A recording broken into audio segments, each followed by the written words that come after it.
आज हम बात करने जा रहे हैं गौतम अदानी जी के बारे में। गौतम अदानी का जन्म 1962 में हुआ था गुजरात में। हर गुजराती की तरह इन्हें भी बिजनेसमैन बनना था बचपन से। गौतम अदानी जी के पिताजी जो थे एक छोटे मोटे कपड़े के व्यापारी थे, और जब गौतम अदानी ने अपना स्कूलिंग पूरा कर लिया तो उन्होंने गुजरात यूनिवर्सिटी में एडमिशन लिया बीकॉम के लिए। जब बीकॉम फर्स्ट ईयर कंप्लीट कर दिया अदानी ने, तो उन्हें सेकेंड ईयर में समझ में आ गया कि मेरे लिए एजुकेशन नहीं बना है, मेरा मन नहीं लग रहा है एजुकेशन में, मुझे बिजनेस करना है। तो उन्होंने घर वाले लोग को बताया, तो गौतम अदानी के पिताजी ने बोला कि आप मेरे साथ बिजनेस कर लो, मेरे दुकान में आप काम कर लो। गौतम अदानी ने बोला कि मुझे बिजनेस पसंद है, लेकिन जो आप कर रहे हो मुझे वो पसंद नहीं है।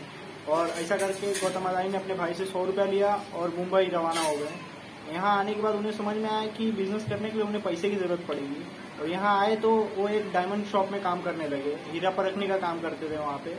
जब हीरा परखने का काम करते थे तो उन्होंने सोचा कि मुझे खुद का अपना दुकान खोलना चाहिए, और 3 साल तक उन्होंने हीरा परखने का काम किया उस दुकान में, और 3 साल के बाद अपना खुद का दुकान खोल दिया उधर पे, और बहुत अच्छा मुनाफा भी कमाया आगे चल के। और ये दुकान जो खोला था उन्होंने थोड़ा सा कर्ज लेके खोला था। गौतम अदानी के भाई ने इसी बीच अपना खुद का एक कंपनी एक्वायर कर लिया था, तो उसे चलाने के लिए गौतम अदानी का हेल्प चाहिए था उनके भाई को। तो उनके भाई ने गौतम अदानी को बुला लिया, मुंबई से गुजरात बुला लिया वापिस। जो कंपनी गौतम अदानी चला रहे थे उसे चलाने के लिए 20 टन पॉलीविनल क्लोराइड लगता था, और वो टाइम पे सिर्फ IPCL एक ही कंपनी थी इंडिया में जो पॉलीविनल क्लोराइड बनाती थी। तो मोस्ट ऑफ द पॉलीविनल क्लोराइड वो लोग को इम्पोर्ट करवाना पड़ता था, और इसी वजह से इम्पोर्ट एक्सपोर्ट मार्केट से गौतम अदानी की पहचान हुई। तो जब गौतम अदानी ने सोचा कि मैं अपना खुद का इम्पोर्ट कारोबार चालू करता हूँ, उन्होंने अपॉर्चुनिटी देखा और घुस गए वो इम्पोर्ट कारोबार में। और पहले तो स्टार्टिंग में वो पेट्रोलियम प्रोडक्ट इंपोर्ट करवाने लगे और बहुत अच्छा मुनाफा कमाने लगे। शुरुआत से उनका बिजनेस बहुत अच्छा चलने लगा। फिर उन्होंने सोचा कि एक्सपोर्ट भी करवाए, और एक्सपोर्ट भी करवाने लगे। उन्होंने देखा कि इंपोर्ट एक्सपोर्ट मार्केटिंग में प्राइस फ्लक्चुएट हो रहा है ज्यादा से ज्यादा, तो उन्होंने जो प्राइस पे डील हुआ है उसी प्राइस पे प्रोडक्ट डिलीवर करते थे वो। तो इससे कस्टमर के बीच में ट्रस्ट बनने लगा और भी अच्छा बिजनेस चलने लगा उनका। और 1990 में जो लिबरलाइजेशन हुआ, लाइसेंस राज खत्म कर दिया, उसमें प्राइवेट सेक्टर को बहुत बड़ा अपॉर्चुनिटी मिल गया, और गौतम अदानी ने भरपूर फायदा उठाया अपना इस अपॉर्चुनिटी का, और अपने इंफ्रास्ट्रक्चर बिजनेस को बहुत ज्यादा एक्सपांड करने लगे। 1993 में एक और अपॉर्चुनिटी उसी तरह का मिला, जहाँ पे गवर्नमेंट मुद्रा पोर्ट के लिए एक प्राइवेट कंपनी ढूंढ रही थी, और ये कंपनी का कॉन्ट्रैक्ट जीत लिया गौतम अदानी ने। आज सब जानते हैं मुद्रा पोर्ट इंडिया का सबसे बड़ा पोर्ट है। गौतम अदानी का जो बिजनेस था इंपोर्ट एक्सपोर्ट का, वो बहुत तेजी से बढ़ रहा था, बहुत ज्यादा अच्छा बढ़ रहा था। तो गौतम अदानी ने अपना अदानी एक्सपोर्ट नाम चेंज करके कंपनी का नाम रख दिया अदानी एंटरप्राइजेस। और जब तेजी से बढ़ने लगा ये बिजनेस, तो उन्हें प्रॉब्लम भी फेस करना पड़ा, क्योंकि उनकी शिप्स बहुत देरी से आ रही थी, और उन्होंने पोर्ट्स बिजनेस में एंटर किया था उसकी वजह से। दूसरा प्रॉब्लम जो गौतम अदानी फेस कर रहे थे वो शिप की अवेलेबिलिटी थी, क्योंकि वो दूसरे का शिप्स यूज कर रहे थे इंपोर्ट एक्सपोर्ट के लिए। तो उन्हें प्रॉब्लम फेस करना पड़ रहा था कि कभी कभी शिप्स अवेलेबल नहीं होते थे, तो उन्हें मिल नहीं पाता था, तो उन्होंने शिप्स ही खरीदना चालू कर दिया। तो जो भी प्रॉब्लम बिजनेस में होता था गौतम अदानी को खुद ही सॉल्व करते थे।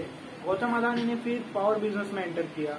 वो इंडिया में कोल माइनिंग का काम करने लगे, और फिर उन्होंने देखा कि इंडिया में उतना ज्यादा अपॉर्चुनिटी नहीं है कोल माइनिंग के लिए, तो फिर उन्होंने ऑस्ट्रेलिया भी चुन लिया, उधर भी अपना कोल माइनिंग का बिजनेस चालू कर दिया। वो एक कंट्री पे ज्यादा डिपेंड नहीं रहते। उन्होंने खुद कहा था अपने इंटरव्यू में, मैं एक जगह पे ज्यादा देर तक डिपेंड नहीं रहता हूँ, एक चीज पे ज्यादा देर तक डिपेंड नहीं रहता हूँ। और आज सबको पता है अदानी एम्पायर कितना बड़ा एम्पायर है। आज उनका मार्केट कैप 8,40,000 करोड़ के आसपास पहुंच चुका है। अदानी के 6 कंपनियां जो स्टॉक एक्सचेंज पे लिस्टेड है, Adani power, Adani ports, Adani enterprises, Adani transmission, Adani gas, Adani green energy. कैसे गौतम अदानी ने एक साल के अंदर 62 बिलियन डॉलर कमा लिया है, जो कि इंडियन रुपीज में आप कन्वर्ट करोगे तो होगा 4,50,000 करोड़ रुपीज। फॉरेन इन्वेस्टर लोगों ने गौतम अदानी की कंपनीज में इन्वेस्ट करना चालू किया, जिससे गौतम अदानी की कंपनीज का मार्केट कैप बहुत ज्यादा बढ़ गया। इसी वजह से यही कारण था कि उन्होंने एक साल के अंदर 62 बिलियन डॉलर कमा लिया, जो कि पूरी दुनिया में सबसे ज्यादा कमाया है, चर्चे में रहे इसकी वजह से। गौतम अदानी कहाँ से फंडिंग लाते थे? गौतम अदानी देखो 3 टाइप का फंडिंग होता है। पहले तो एक इंटरनल फंडिंग होता है, फिर एक डेब्ट फंडिंग होता है, और एक इक्विटी फंडिंग होता है।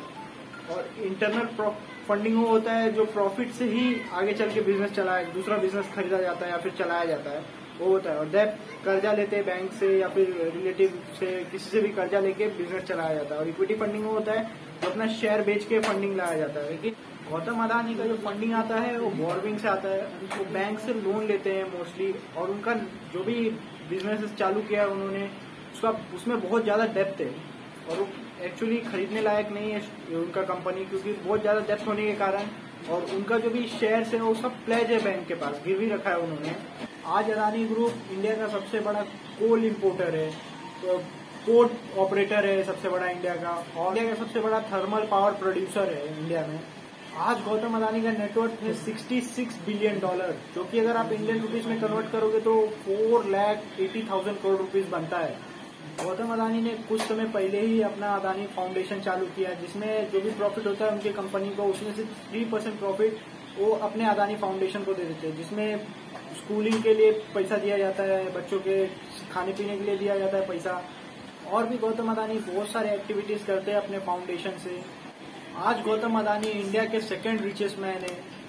गौतम अडानी के अगर बिजनेस जर्नी अच्छी लगी आपको, प्लीज लाइक करें, शेयर करें, कमेंट करें और सब्सक्राइब जरूर।